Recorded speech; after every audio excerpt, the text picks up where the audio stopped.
சட்டவிரோத பட்டாசு ஆலைகள் தொடர்பாக ரைடு நடத்தியதில் 11 பேர் கைது செய்யப்பட்டிருக்கிறார்கள். கூடுதல் விவரங்களை செய்தியாளர் மணிவண்ணனிடம் கேட்கலாம். மணிவண்ணன், இது தொடர்பான முழு விவரங்களையும் பதிவு பண்ணுங்க.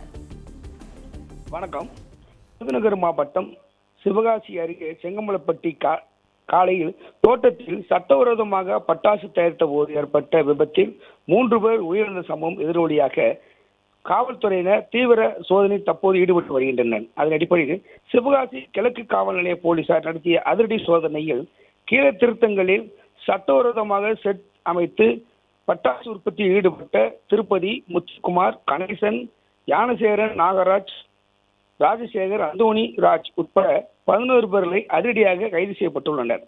மேலும் பல லட்சம் ரூபாய் மதிப்பிலான பட்டாசுகள் மற்றும் மூலப்பொருட்களை போலீசார் பறிமுதல் செய்தனர். மேலும் போலீசார் கூறும்போது இதேபோல ஆய்வுகள் தொடர்ந்து மேற்கொள்ளப்பட்டு வரும் என காவல்துறை தெரிவித்துள்ளது.